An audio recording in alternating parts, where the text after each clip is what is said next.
তারা লম্বা সময় নবীজি সাল্লাল্লাহু আলাইহি ওয়াসাল্লাম সাহাবায়ে কেরামদেরকে বললেন তারা লম্বা সময় আল্লাহর ইবাদত করেছেন। কোন মানুষ সারা রাত তাহাজ্জুদের নামাজ পড়েছে, ইবাদত করেছে, আবার কেউ সারা দিন রোজা রেখেছে। সাহাবীরা বলল, ইয়া রাসূলুল্লাহ, তারা তো লম্বা সময় পেয়েছে ইবাদত করার জন্য, আল্লাহ তাআলার ইবাদত করে তারা আল্লাহর কাছাকাছি চলে গিয়েছে, কিন্তু আমাদের হায়াত তো কম, মাত্র 60-70 বছর আমরা পৃথিবীতে বেঁচে থাকি। আমরা কি তাদের মতো ইবাদত করতে পারবো? আল্লাহ তাআলা উম্মত মুহাম্মাদকে সন্তুষ্ট করার জন্য স্পেশাল কিছু মুহূর্ত দিয়ে দিলেন। লাইলাতুল কদরি খায়রুম মিন আলফি শাহর। হতাশ হওয়ার কোনো কারণ নেই। কেউ যদি এই একটি মুহূর্ত তার ভাগ্যে নসিব হয়ে যায়, 1000 মাস ইবাদতের আমল তার আমলনামায় লিখে দেওয়া হবে। মহল্লাবাসীর একজন যদি ইতিকাফের জন্য নিয়ত করে মসজিদে বসে যায়, পুরা মহল্লাবাসী তার জন্য গুনার হাত থেকে বেঁচে যায়। এই মহল্লাবাসীর 100, 200, 500 যদি মহল্লাবাসী হয়ে থাকে, এই 200 মানুষ 300 মানুষ যদি আল্লাহ তাআলার ইবাদত করে, আল্লাহ তাআলার ইবাদতে মগ্ন থাকে, 300 মানুষ সিয়াম সাধনা করে, 300 মানুষ ইফতার করে, সেহরি করে, যত সব তাদের আমলনামায় লেখা হবে।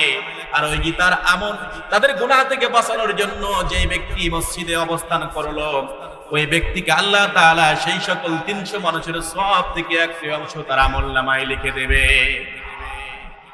তার মানে ইতিকাফকারীর 4 নাম্বার পুরস্কার হলো আপনি মহল্লাবাসী যত ইবাদত করবে তার একটি অংশ সে পেয়ে যাবে।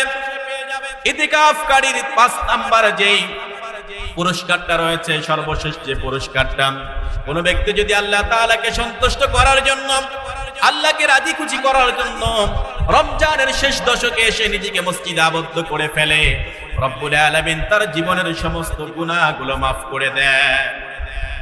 কারণ বিশ্বনবী সাল্লাল্লাহু আলাইহি ওয়াসাল্লাম বলেন, মান সামা রমাদান ইহতিসাবান গুফিরা লাহু মা তাকদ্দামা মিন যামবি। কারণ আল্লাহ তাআলার সন্তুষ্টির জন্য কেউ যদি রমজান মাসে রোজা রাখে, রব্বুল আলামিন তার জীবনের সমস্ত গুনাহগুলো মাফ করে দেন। মাহে রমজান মাস দেখতে দেখতে আমাদের থেকে বিদায় নিয়ে চলে যাচ্ছে। আজকে কয় রমজান বলেন তো দেখি? 16 রোজা। রমজানের মাসটা আমাদের হিসাব ভালো মনে থাকে। রমজান মাস থাকার মাস না, এটা চলে যাবে, এটা চলে যাওয়ার মাস। কোনো কিছু থাকার নয়, সবাই চলে যেতে হবে। তো রমজান মাস আমরা একদম মাঝামাঝি এসে পৌঁছেছি। সামনে গুরুত্বপূর্ণ কিছু দিন রয়েছে, কিছু ক্ষণ রয়েছে।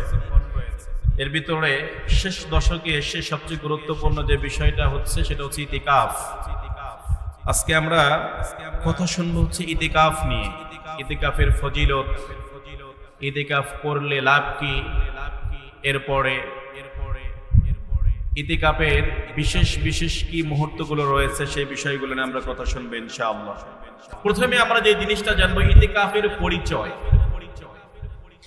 আসলে ইতিকাফ এর পরিচয়টা যদি আমরা না জানি তাহলে ইবাদত করতে খুব একটা বেশি আমরা স্বাচ্ছন্দ্য বোধ করবো না। যদি পরিচয়টা জানি তাহলে ইবাদত করার ক্ষেত্রে আমাদের অনেকটা সহজ হয়ে যাবে।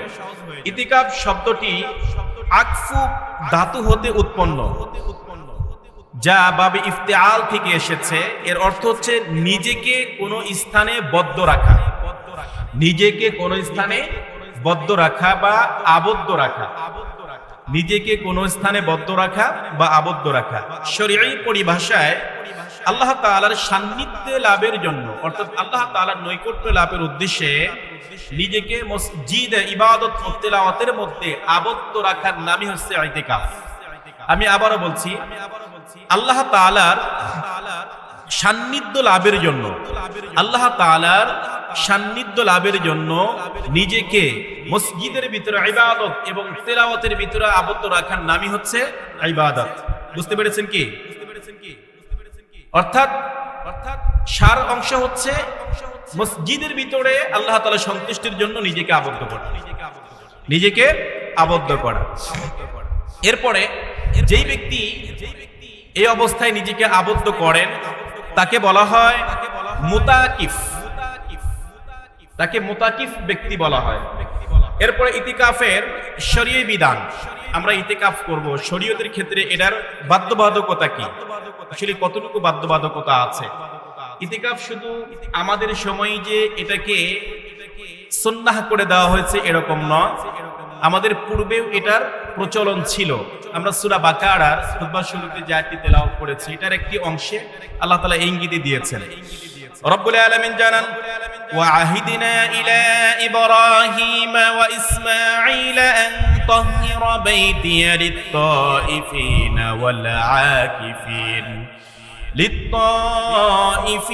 والعاكفين والركع السجود।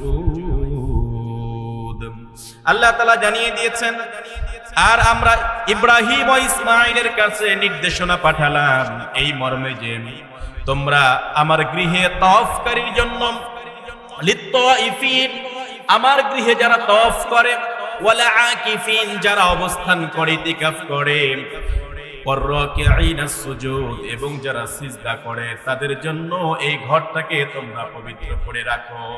সুবহানাল্লাহ। তাদের জন্য কি করো? এই ঘরটাকে পবিত্র করে দাও। তার মানে সাইয়েদনা ইব্রাহিম আলাইহিস সালামের সময় আল্লাহ তাআলা জানিয়ে দিয়েছেন, যারা আমার ঘরটাকে তাওয়াফ করে, যারা ইতিকাফ করে, এখানে অবস্থান করে, সেই ব্যক্তিদের জন্য তুমি এই ঘরটাকে পবিত্র করে দাও, পবিত্র করে রাখো। সেজন্য শরীয়তের বিধান অনুযায়ী আমরা যেটা জানতে পারি, আল্লাহ তাআলা ইতিকাফ অনেক পূর্বের থেকেই শুরু করে দিয়েছেন। ইতিকাফ তার ঘর নির্মাণের পরবর্তী সময় থেকে ইতিকাফের একটা বন্দোবস্ত করে দিয়েছেন। এরপরে বিশ্বনবী সাল্লাল্লাহু আলাইহি ওয়াসাল্লাম ইতিকাফ সম্পর্কে নবীজি সাল্লাল্লাহু আলাইহি ওয়াসাল্লাম আবু হুরায়রার বর্ণনায় তিনি বলেন, ইয়াতাকিফু ফি কুল্লি রমাদান 10 আইয়ামিন ফালাম্মা কানা আল-আম আল্লাযী উবিদা ফীহি আ'তাকফু 20 ইয়াওমান। বিশ্বনবী সাল্লাল্লাহু আলাইহি ওয়াসাল্লাম বলেন, আবু হুরায়রার বর্ণনায়, আবু হুরায়রা রাদিয়াল্লাহু তাআলা বর্ণনা করেন, রাসূলুল্লাহ সাল্লাল্লাহু আলাইহি ওয়াসাল্লাম প্রতি রমজান মাসে 10 দিন করে ইতিকাফ করতেন। কয়দিন করে? 10 দিন করে ইতিকাফ করতেন। যে বছর তিনি ইন্তেকাল করেন, সেই বছর তিনি টানা একাধারে 20 দিন পর্যন্ত ইতিকাফ করেছেন। সুবহানাল্লাহ। যে বছর ইন্তেকাল করেন, সে বছর কয়দিন ইতিকাফ করেছেন? আর প্রত্যেক বছর 10 দিন করে। যখন থেকে রমজানের রোজা ফরজ হয়ে যায়, ওই দিন থেকে মৃত্যুর আগ পর্যন্ত বিশ্বনবী সাল্লাল্লাহু আলাইহি ওয়াসাল্লাম কখনো ইতিকাফ কি বন্ধ করেন নাই, ইতিকাফ করেছেন। তবে একটি ইতিকাফ তার মিস হয়েছিল, সেটা হচ্ছে যুদ্ধে থাকার কারণে, যুদ্ধে অবস্থান করার কারণে একটি বছর ইতিকাফ করতে পারেন নাই। কিন্তু পরবর্তী সময়ে মৃত্যুর আগে তিনি ওই বছর একাধারে 20 দিন পর্যন্ত ইতিকাফ করে সেটাকে কি করেছেন? কাফারা করে দিয়ে দিয়েছেন। সুবহানাল্লাহ। সেজন্য ইতিকাফের শরীয়তের বিধান নবীজি সাল্লাল্লাহু আলাইহি ওয়াসাল্লাম তিনি কি করেছেন? নিজে ইতিকাফ করেছেন, আর আল্লাহ তাআলাও নির্দেশ দিয়েছেন ইতিকাফকারীদের জন্য। এবার আসুন, ইতিকাফের উদ্দেশ্য কি? আমরা কোন উদ্দেশ্যে ইতিকাফ রাখবো? ইতিকাফের এক নম্বর উদ্দেশ্য হচ্ছে আল্লাহ তাআলার সন্তুষ্টি অর্জন। আল্লাহ তাআলার সন্তুষ্টি অর্জন। আপনি ইতিকাফের মাধ্যমে আল্লাহ তাআলার সন্তুষ্টি অর্জনের জন্য আপনি ইতিকাফ করবেন। আর স্পেশাল কিছু মুহূর্ত আছে, যে মুহূর্তগুলোর জন্য আপনার নিজেকে আল্লাহ তাআলার একদম কাছাকাছি নিয়ে যাওয়ার জন্য ইতিকাফ এর অন্যতম মাধ্যম হচ্ছে ইতিকাফ। এছাড়া অন্য কোনো মাধ্যম হতে পারে না। কারণ দেখেন, আপনি যদি ইতিকাফ না করেন, বিশ্বনবী সাল্লাল্লাহু আলাইহি ওয়াসাল্লামের বর্ণনা অনুযায়ী শেষ দশক হচ্ছে লাইলাতুল কদর। ইতিকাফটা করার উদ্দেশ্যটা কি? কদর তালাশ করা, কদরটাকে খোঁজা। এখন ইতিকাফ করার মাধ্যমে সেই ব্যক্তি কদর পেয়ে যায়। এখন যদি আপনি ইতিকাফ না করেন, প্রত্যেক রজনীতে কি করতেছেন? আপনি ইবাদত করছেন, কিন্তু হয়তো আপনি কোন একটা কারণবশত আপনি একটা রজনী আসতে পারলেন না। আল্লাহ তাআলা হয়তো ওই রাতেই কদরটা রেখে দিয়েছিলেন, আপনার কদরটা মিস হওয়ার সম্ভাবনা সবচেয়ে বেশি হয়ে গেল। কিন্তু একজন ব্যক্তি তার কদর কখনোই মিস হবে না, সে হচ্ছে যিনি ইতিকাফ করেন। ওনার কখনোই কি হবে না? কদর মিস হবে না। কারণ তিনি যখন 10 দিনের নিয়ত করে মসজিদে বসেছেন, তিনি যদি ঘুমিয়েও থাকেন, ওই ঘুমানোটাও কি একটা ইবাদত, ইবাদতের ভিতরে আছেন। সেই সময় যদি কদরটা হয়ে যায়, তার ভাগ্যে নসিব হয়ে যাবে। তিনি যে অবস্থায় থাকেন না কেন, তার ভাগ্যে কদরটা নসিব হয়ে যাবে। সেজন্য ইতিকাফের উদ্দেশ্য হচ্ছে আল্লাহ তাআলা সন্তুষ্টি অর্জন এবং লাইলাতুল কদর তালাশ করা। এরপরে ইতিকাফের প্রকারভেদ। 4 নম্বরে যে জিনিসটা আমরা জানবো, ইতিকাফের প্রকারভেদ। ইতিকাফ কয় প্রকার? সাধারণত ইতিকাফ 2 প্রকার। কয় প্রকার বলেন তো দেখি? দুই প্রকার, একটা হচ্ছে সুন্নাহ আর একটা হচ্ছে ওয়াজিব। আমরা যে ইতিকাফটা করি রমজান মাসে, এটা হচ্ছে সুন্নতে মুআক্কাদা কিফায়া, সুন্নতে মুআক্কাদা কিফায়া, আর একটা হচ্ছে ওয়াজিব। এখন সুন্নতে মুআক্কাদা কিফায়া এটা দ্বারা বোঝানো হয়েছে যে একটা সমাজের যদি একজন ব্যক্তি ইতিকাফ করে তাহলে গোটা সমাজবাসী কি হবে, গুনাহগার থেকে বেঁচে যাবে। আর যদি ওই সমাজের একটা মানুষ যদি ইতিকাফ না করে তাহলে গোটা সমাজবাসী কি হবে, গুনাহগার হয়ে যাবে। যেমন জানাজার নামাজের ক্ষেত্রে আমরা কি পড়ি, ফরজে কিফায়া, একজন আদায় করলে হয়ে যায়, কিন্তু কেউ যদি না আসে তাহলে সকলেই গুনাহগার হয়ে যাবে। এটা হচ্ছে সুন্নতে মুআক্কাদা কিফায়া। আর একটা ওয়াজিব ইতিকাফ, যেটা এই সুন্নত সম্পর্কে বিশ্বনবী সাল্লাল্লাহু আলাইহি ওয়াসাল্লাম সাইয়েদনা আয়েশার বর্ণনা একটি হাদিস, চমৎকার একটি হাদিস এসেছে। নবী সাল্লাল্লাহু আলাইহি ওয়াসাল্লাম বলেন, আন্নান নাবিয়্যুন সাল্লাল্লাহু আলাইহি ওয়াসাল্লাম কানা ইয়াতাকিফুল আশারাল আওয়াখির মিন রমাদান হাত্তা তাওফাহু আল্লাহু সুম্মা ইয়াতাফা আজওয়াজহু মিন বাদিম। সাইয়েদনা আয়েশা সিদ্দিকা রাদিয়াল্লাহু তাআলা আনহা বলেন, রাসূলুল্লাহ সাল্লাল্লাহু আলাইহি ওয়াসাল্লাম মৃত্যু পর্যন্ত রমজান মাসের শেষ দশকে এসে ইতিকাফ করেছেন। এরপরে তার স্ত্রীরাও সেই অনুসরণ করে ইতিকাফ করেছেন। শেষ দশকে এসে ইতিকাফ করেছেন, তার স্ত্রীরাও সেটাকে কি করেছেন, অনুসরণ করেছেন। তার মানে একটা সুন্নাহর সিলসিলা তার স্ত্রীরাও রেখেছেন, সাহাবায়ে কেরামরাও রেখেছেন। আর দুই নাম্বার যেটা বলছি সেটা ওয়াজিব। ওয়াজিব ইতিকাফ কোনটা? কেউ যদি কোনো মানত করে, হয়তো কোন একটা গুরুত্বপূর্ণ বিষয় নিয়ে আপনি ইতিকাফের মানত করেছেন যে যদি এই বিষয়টা আমি সাকসেসফুল হই তাহলে আমি 2 দিন 5 দিন ইতিকাফ করব, তাহলে এটা কি হয়ে যাবে, ওয়াজিব হয়ে যাবে। এই প্রসঙ্গে ইবনে ওমর রাদিয়াল্লাহু তাআলা থেকে একটি হাদিস বর্ণিত হয়েছে, আন্না ওমর সাআলান নবী সাল্লাল্লাহু আলাইহি ওয়াসাল্লাম قال كنت نذرت في الجاهلية أن أعتكف ليلة في المسجد الحرام قال فأوفي بنذرك। নবী সাল্লাল্লাহু আলাইহি ওয়াসাল্লাম কে সাইয়েদনা ওমর রাদিয়াল্লাহু তাআলা বলেন, ইয়া রাসূলুল্লাহ, আমি ইসলাম গ্রহণ করার পূর্বে জাহিলি যুগের অবস্থায় যখন ছিলাম তখন মসজিদুল হারামের ভিতরে একটি রাত ইতিকাফ করার মানত করেছিলাম, এক রাত ইতিকাফ করার মানত করেছিলাম। ইয়া রাসূলুল্লাহ, আমি কি সেটা পালন করব? সেটা তো জাহিলি যুগে ছিল, আমি কি সেটা পালন করব? নবীজি বললেন, তুমি সেটা করো। নবীজি বললেন কি, তুমি সেটা করো, আবশ্যক এটা করে নাও। তার মানে যেই ব্যক্তি ইতিকাফের মানত করবে তার জন্য সেটা কি হয়ে যাবে, ওয়াজিব হয়ে যাবে। এবার 5 নাম্বার, ইতিকাফের স্থান, আপনি কোথায় ইতিকাফ করবেন। এ প্রসঙ্গে রব্বুল আলামিন চমৎকার করে জানিয়ে দিয়েছেন, ওয়ালা তুবাশিরুহুন্না ওয়া আনতুম আকিফুনা ফিল মাসাজিদ। আল্লাহ তাআলা জানিয়ে দেন, যতক্ষণ তোমরা ইতিকাফ অবস্থায় মসজিদে অবস্থান করো ততক্ষণ পর্যন্ত স্ত্রীদের সাথে মেলামেশা করা যাবে না। অর্থাৎ ইতিকাফ করতে হবে কোথায়, মসজিদে, মসজিদ ইতিকাফ। আর মসজিদ ইতিকাফের ক্ষেত্রে আপনাকে এখানে মসজিদের কিছু নীতিমালা দেওয়া হয়েছে। 1 নাম্বার হচ্ছে সর্বোত্তম ইতিকাফ ওই মসজিদটা হচ্ছে মসজিদুল হারাম। কেউ যদি মসজিদে হারাম ইতিকাফ করতে পারে এর চাই তার উত্তম কোনো কিছু হতে পারে না। 2 নাম্বার হচ্ছে মসজিদুল নববী, যেটা নবীজি সাল্লাল্লাহু আলাইহি ওয়াসাল্লামের মসজিদ। 3 নাম্বার হচ্ছে মসজিদুল আকসা, যেটা ফিলিস্তিনে অবস্থিত, জেরুজালেমে অবস্থিত সেই মসজিদুল আকসা। এরপরে 4 নম্বরে হচ্ছে আপনার এলাকার মসজিদ, আপনার মহল্লার মসজিদ, যে যেখানে ওই মহল্লার মসজিদগুলো যেখানে নামাজ আদায় হয়, জামাতের নামাজ আদায় হয়, সেই সকল মসজিদে আপনি ইতিকাফ করবেন। বিশ্বনবী সাল্লাল্লাহু আলাইহি ওয়াসাল্লাম মসজিদে ইতিকাফ করতেন, তদ্রূপ নবীজি সাল্লাল্লাহু আলাইহি ওয়াসাল্লামের স্ত্রী কোন ইতিকাফ করেছেন মসজিদে।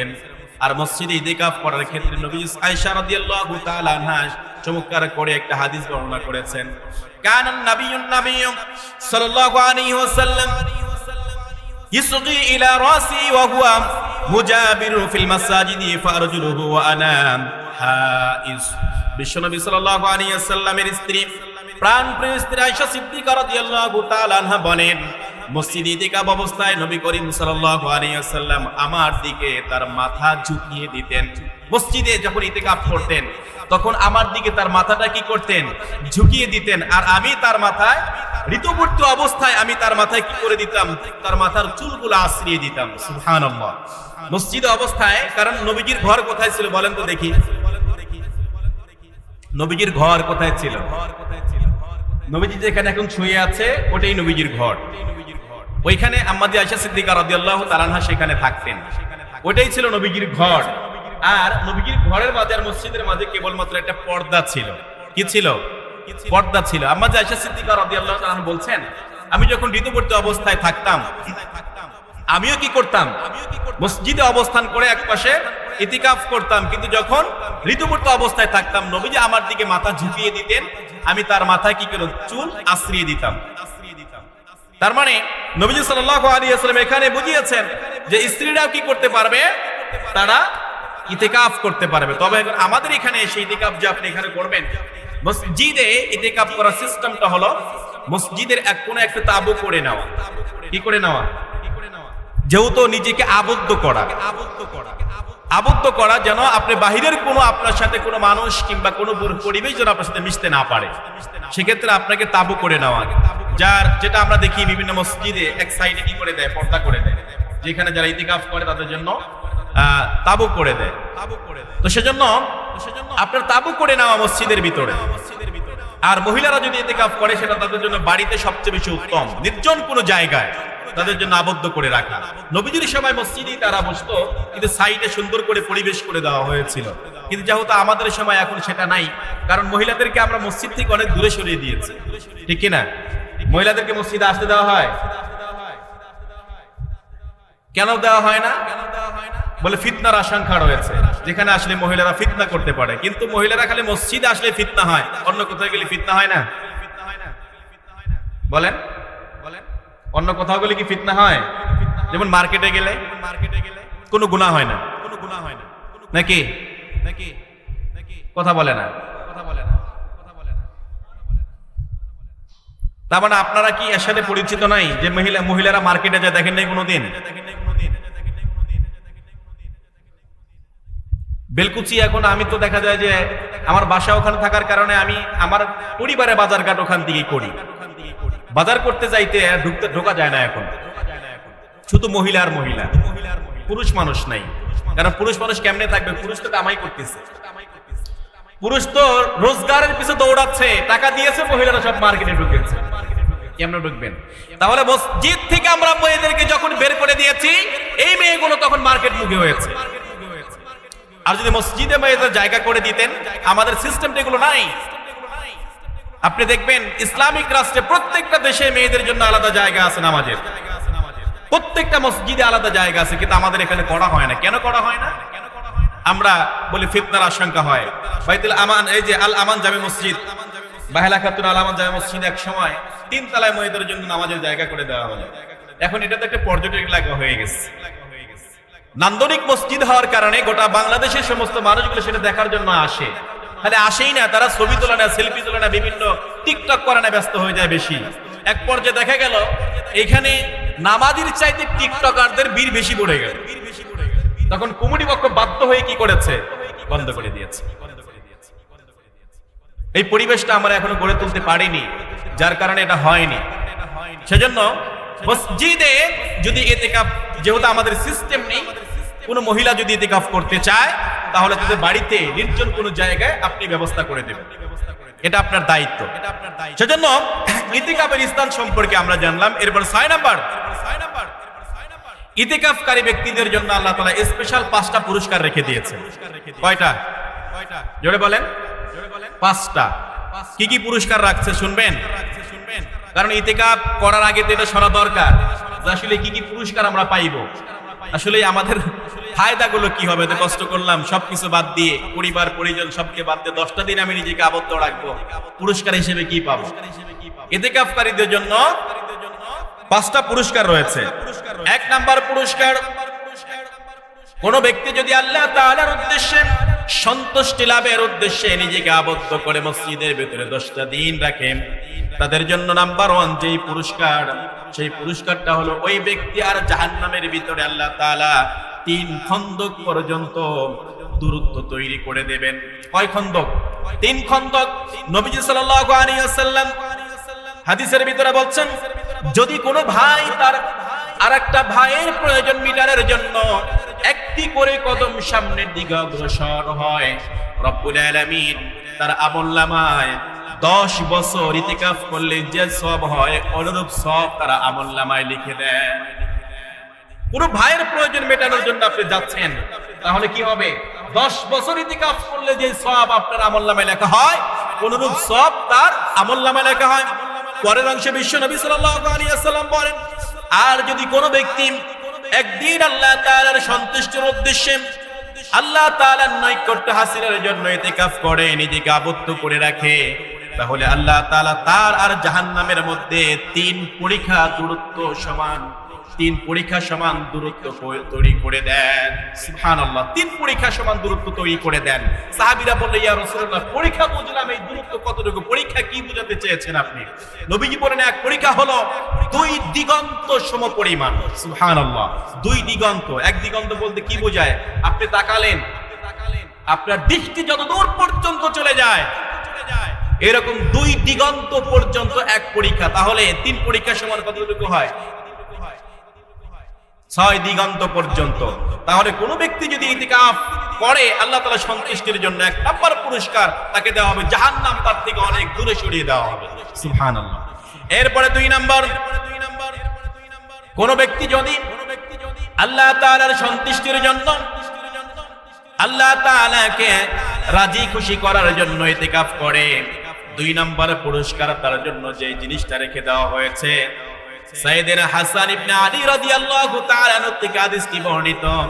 হাসান রাদিয়াল্লাহু তাআলা আনহু বলে, আমি আমার বাবা আলী রাদিয়াল্লাহু তাআলা আনহুকে বলতে শুনেছি, কেউ যদি ইতিকাফ করে আল্লাহ তাআলাকে সন্তুষ্ট করার জন্য, আল্লাহ তাআলা তার আমলনামায় 2টি কবুল হজ আর 2টি কবুলকৃত উমরার সওয়াব তার আমলনামায় লিখে দেন।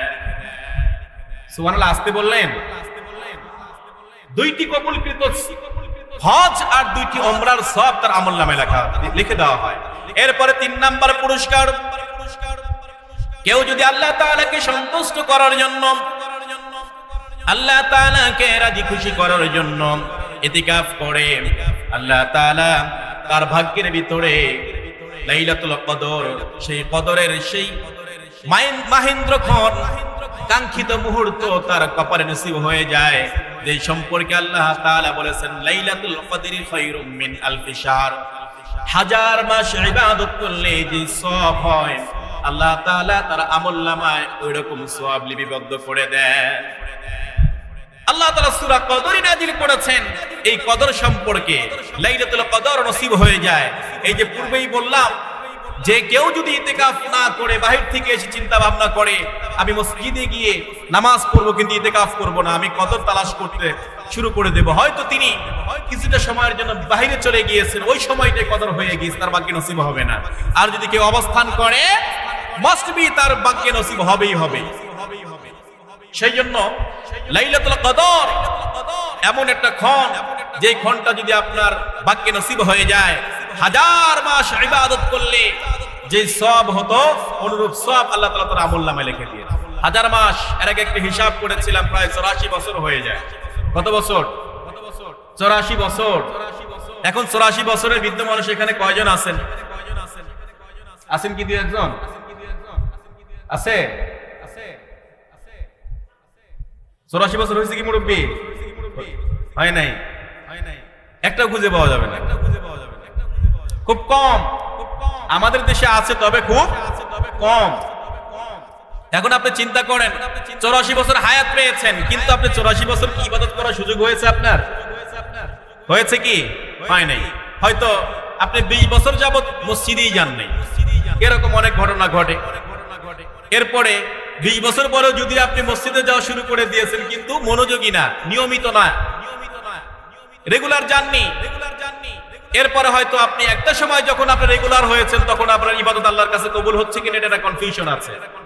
কারণ যেই সময় আপনি নিয়মিত শুরু করে দিয়েছেন সেই সময় আপনি নিজেও সুস্থ না, অসুস্থ।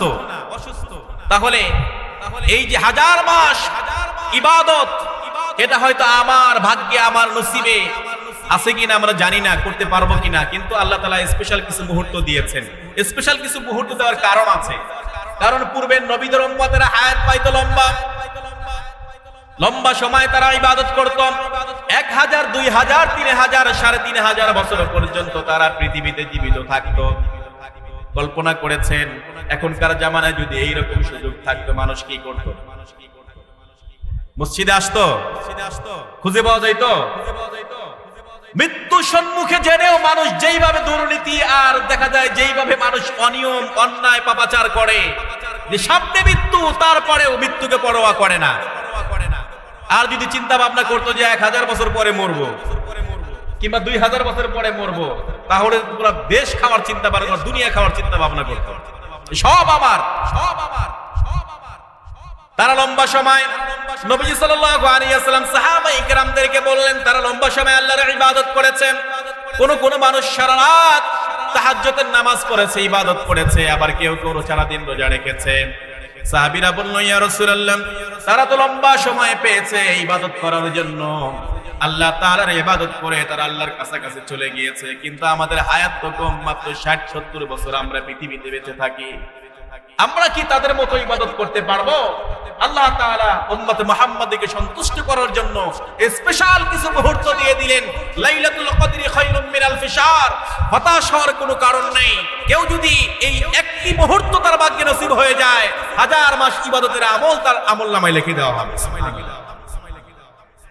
এখন আপনি চিন্তা করেন 50 বছর আপনি হায়াত পেয়েছেন, তাহলে 50 বছর যদি হায়াত পান, আপনার নামাজ ফরজ হয়েছে 10 বছর বয়সে, তার মানে 40 বছর আপনি নামাজ ফরজরত অবস্থায়, রোজা ফরজরত অবস্থায় পেয়েছেন। এই 40 বছর বয়সে কয়টি কদর আসছে? কয়টি আসছে? 40টা। এখন 40কে 1000 মাস দিয়ে গুণ দেন, কত হয়? কত হয়? তাদের কাছাকাছি গেছে না? চলে গেছে। তো সেই জন্য স্পেশাল মুহূর্তগুলো, যে পুরস্কারগুলো আপনাকে দেওয়া হবে, 3 নাম্বার হলো কেউ যদি আল্লাহ তাআলা সন্তুষ্টি লাভের জন্য কি করে, এই নিজেকে আবদ্ধ করে মসজিদের ভিতরে ইতিকাফ করে, আল্লাহ তাআলা তার ভাগ্যে কদর নসিব করে দেবেন। সুবহানাল্লাহ। এরপরে 4 নাম্বার পুরস্কার হলো, যেহেতু ইতিকাফটা হচ্ছে সুন্নতে মুআক্কাদা কিফায়া, মহল্লাবাসীর একজন যদি ইতিকাফের জন্য নিয়ত করে মসজিদে বসে যায়, পুরা মহল্লাবাসী তার জন্য গুনার হাত থেকে বেঁচে যায়। এই মহল্লাবাসীর 100, 200, 500 যদি মহল্লাবাসী হয়ে থাকে, এই 200 মানুষ, 300 মানুষ যদি আল্লাহ তাআলার ইবাদত করে, আল্লাহ তাআলার ইবাদতে মগ্ন থাকে, 300 মানুষ সিয়াম সাধনা করে, 300 মানুষ ইফতার করে, সেহরি করে, যত সব তাদের আমলনামায় লেখা হবে। আর ওই গীতার আমল তাদের গুনাহ থেকে বাঁচানোর জন্য যে ব্যক্তি মসজিদে অবস্থান করলো, ওই ব্যক্তিকে আল্লাহ তাআলা সেই সকল 300 মানুষের সওয়াব থেকে একটি অংশ তার আমলনামায় লিখে দেবে। তার মানে ইতিকাফকারীর 4 নাম্বার পুরস্কার হলো, আপনি মহল্লাবাসী যত ইবাদত করবে তার একটি অংশ সে পেয়ে যাবে। ইতিকাফকারীর 5 নাম্বার যেই পুরস্কারটা রয়েছে, সর্বশেষ যে পুরস্কারটা, কোন ব্যক্তি যদি আল্লাহ তাআলাকে সন্তুষ্ট করার জন্য, আল্লাহকে রাজি খুশি করার জন্য রমজানের শেষ দশকে এসে নিজেকে মসজিদে আবদ্ধ করে ফেলে, রব্বুল আলামিন তার জীবনের সমস্ত গুনাহগুলো মাফ করে দেন। কারণ বিশ্বনবী সাল্লাল্লাহু আলাইহি ওয়াসাল্লাম বলেন, মান সামা রমাদান ইহতিসাবান গুফিরা লাহু মা তাকদ্দামা মিন যামবি। কারণ আল্লাহ তাআলার সন্তুষ্টির জন্য কেউ যদি রমজান মাসে রোজা রাখে, রব্বুল আলামিন তার জীবনের সমস্ত গুনাহগুলো মাফ করে দেন। সুবহানাল্লাহ। সেজন্য ইতিকাফ যারা করবে তাদের জন্য কয়টা পুরস্কার? আরো জোরে বলেন, কয়টা? 5টা। এই 5টা পুরস্কার আমরা সকলেই চাই, বিশেষ করে আমরা সবারই সম্ভব হবে না ইতিকাফ করা, কিন্তু স্পেশালি আমি সেই সকল মানুষদেরকে অনুরোধ করব যাদের কোনো কাজ নাই। এরকম মানুষ সংখ্যা আমাদের দেশে কম না বেশি? কাজ নাই, অনেক মুরব্বী আছে, হয়তো সন্তানেরা এখন রোজগার করে, পিতাকে আর কি রোজগার করতে দেয় না, বসিয়ে বসিয়ে রাখছেন, খাওয়াচ্ছেন। ওই সকল মুরব্বীরা, তাদের কোনো কাজ নাই, আপনার মসজিদে সময়টা কাটিয়ে দেন, মসজিদে ঢুকে পড়েন। কারণ যদি আপনি মহল্লা পরিচালনা করেন, সেক্ষেত্রে যদি একজন ব্যক্তি ইতিকাফ না করে, তাহলে কিন্তু পুরো মহল্লাবাসী গুনাহগার হয়ে যাবে। আর ইতিকাফ যারা করবে, এখানে অসংখ্য সমাজ প্রধান এখানে নামাজ আদায় করেন। যারা ইতিকাফ করবে আপনারা একটাবার খেয়াল রাখবেন তাদের প্রতি, তাদেরকে একটু মেহমানদারি করার। তারা তো আল্লাহর মেহমান। কার মেহমান? আল্লাহকে রাজি খুশি করার জন্য সেখানে বসেছেন। কারণ তাদেরকে মেহমানদারি করা, আর মেহমানদারি করলে রমজান মাসে লাভ না লস বেশি বলেন তো দেখি? রমজান মাসে আপনারা সকলেই তো দেখা যায় যে ইফতারের সময় 2-4 5 সাথে করে নিয়ে বসেন কি বসেন না? আমরা বসি, সবাই বসি। সেক্ষেত্রে যদি আপনি যারা ইতিকাফ করবে ওই ব্যক্তিদেরকে মেহমানদারি করেন, আল্লাহ তাআলা খুশি হয়ে যাবে, আল্লাহ তাআলাও খুশি হয়ে যাবে। সেজন্য মেহমানদারি করার চেষ্টা করবেন। যারা ইতিকাফ করবে, যারা ইতিকাফে বসবে তাদের জন্য মেহমানদারি করার চেষ্টা করবেন। রমজান মাস এসেছে আমাদের জন্য রহমত, মাগফিরাত এবং নাজাতের পয়গাম নিয়ে। আল্লাহ পাক কোন আমলের মাধ্যমে আমাদের জীবনের গুনাহগুলো মাফ করে দিবে আমরা কি এটা বলতে পারি? বলেন তো দেখি, বলা যায়? আমরা কেউ বলতে পারি না। হাসরের ময়দানে কঠিন মুহূর্তে যখন পড়ে যাবেন আপনি, কঠিন অবস্থা যখন পড়ে যাব, তখন সেই সময়ে আমার সামনে দেখা যাবে যে আল্লাহ তাআলা আমার সব হিসাবগুলো সামনে দিয়ে দিবেন। সব হিসাব সামনে। সেই দিন আর লুকোচুরি হবে না। টাকা দিয়ে, পয়সা দিয়ে কেউ 2 নাম্বারি করে মামলা এদিক সেদিক করার কোনো সুযোগ থাকবে? আপনাকে বাঁচানোর জন্য কেউ আসবে? কেউ আসবে না। অতএব হাসরের ময়দান যখন হবে, তখন আপনি যখন কঠিন বিপদে পড়ে যাবেন, হঠাৎ করে দেখবেন আল্লাহ তাআলা আপনার স্পেশাল এমন কিছু আমল, যখন আপনার পাল্লা হালকা হয়ে যাচ্ছে, আল্লাহ তখন গোপনে সেই আমলটা তুলে দেবেন। আপনি সেটা জানতেনও না আপনি কোন দিনে আমলটা করেছেন। আল্লাহ কবুল করে নিয়েছে। সেজন্য এই দানগুলো, দান সদকা এবং মেহমানদারি, এটা আল্লাহর কাছে সবচেয়ে বেশি প্রিয়।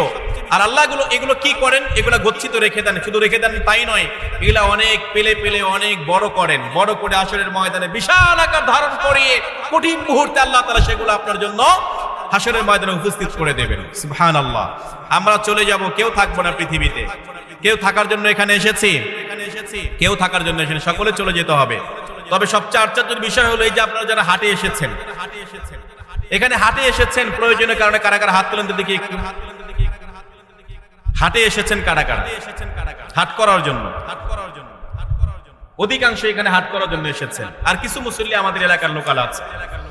হাট করার জন্য যারা এসেছেন পরিবারের চাহিদা পূরণের জন্য এসেছেন। আপনি যদি 2000, 4000, 5000, 10,000 টাকা নিয়ে আসেন, হাটে ঢুকবেন সব শেষ হয়ে যাবে। নিয়ে যাবেন, খাওয়া দাওয়া করবেন, সব শেষ হয়ে যাবে।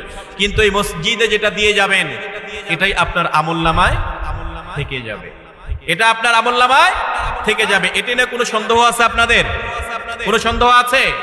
কারণ আপনি ভাববেন হয়তো এই টাকা থেকে আমি যদি 10 টাকা দেই আমার নাজাই পড়ে যাবে। নাজাই পড়বে না, গ্যাপ পড়বে না। আপনার অটোমেটিকলি আজকের দিন আপনার বাজার চলে যাবে। কিন্তু যাদের জন্য নিয়ে যাচ্ছেন তারা আপনার দায়িত্বে, তারা খেয়ে আপনার জন্য দোয়া করবে এরকম নয়, কারণ তাদের দায়িত্ব আপনি পালন করছেন।